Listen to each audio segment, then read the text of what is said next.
एक तरफ आस्था है, एक तरफ विवाद। आस्था इतनी कि हर जाति, हर धर्म, हर आम और हर खास का सर इस दरगाह पर सजदे के लिए झुकता है।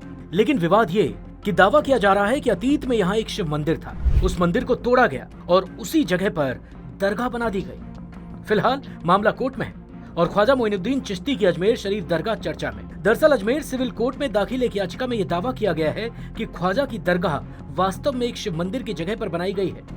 इस बाबत अजमेर सिविल कोर्ट में सुनवाई से पहले दरगाह पक्ष ने परंपरा, संस्कृति और 800 वर्षों के अपने इतिहास की दुहाई दी है।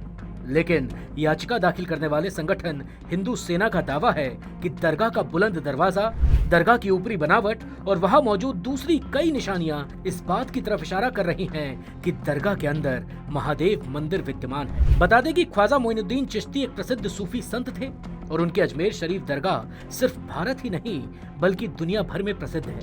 खास बात ये कि आम से खास तक सभी धर्मों के लोग दरगाह शरीफ की जियारत के लिए यहाँ आते हैं, चाहे वो उद्योगपति हो या नेता या फिर अभिनेता।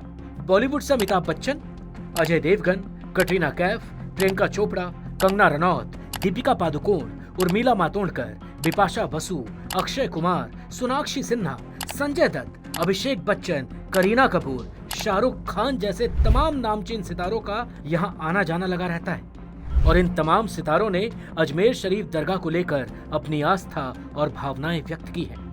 लेकिन साल 2014 में फिल्म हैप्पी न्यू ईयर के प्रमोशन के दौरान सुपरस्टार शाहरुख खान ने एक इंटरव्यू के दौरान अजमेर शरीफ दरगाह को लेकर चमत्कार की एक ऐसी कहानी साझा की थी जिसे सुनकर आप भी हैरत में पड़ जाएंगे।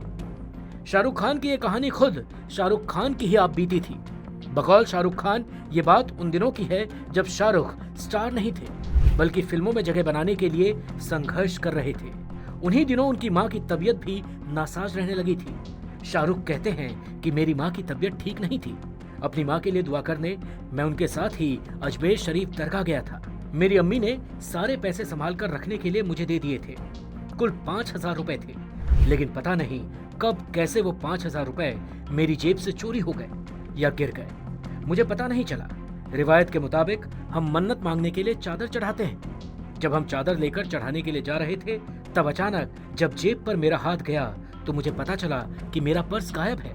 मैं परेशान होकर इधर उधर अपना पर्स ढूंढने लगा तो वहीं पर सामने एक फकीर बैठे हुए थे। उन्होंने अचानक मेरी तरफ देखकर कहा कि कुछ गुम गया है क्या? मैंने कहा जी। फिर फकीर ने कहा 5,000 रुपए गुमे हैं क्या? शाहरुख ने आगे बताया, मैं हैरत में पड़ गया कि इस फकीर को कैसे मालूम कि मेरे 5,000 गुम हो गए हैं। मैं परेशान था, समझ नहीं पा रहा था।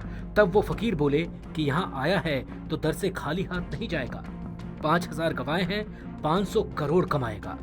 शाहरुख आगे कहते हैं कि उस अजनबी फकीर बाबा की भविष्यवाणी सच होने के बाद उन्होंने कई बार उस बाबा की तलाश की, लेकिन दोबारा वो उन्हें फिर कभी नहीं मिले।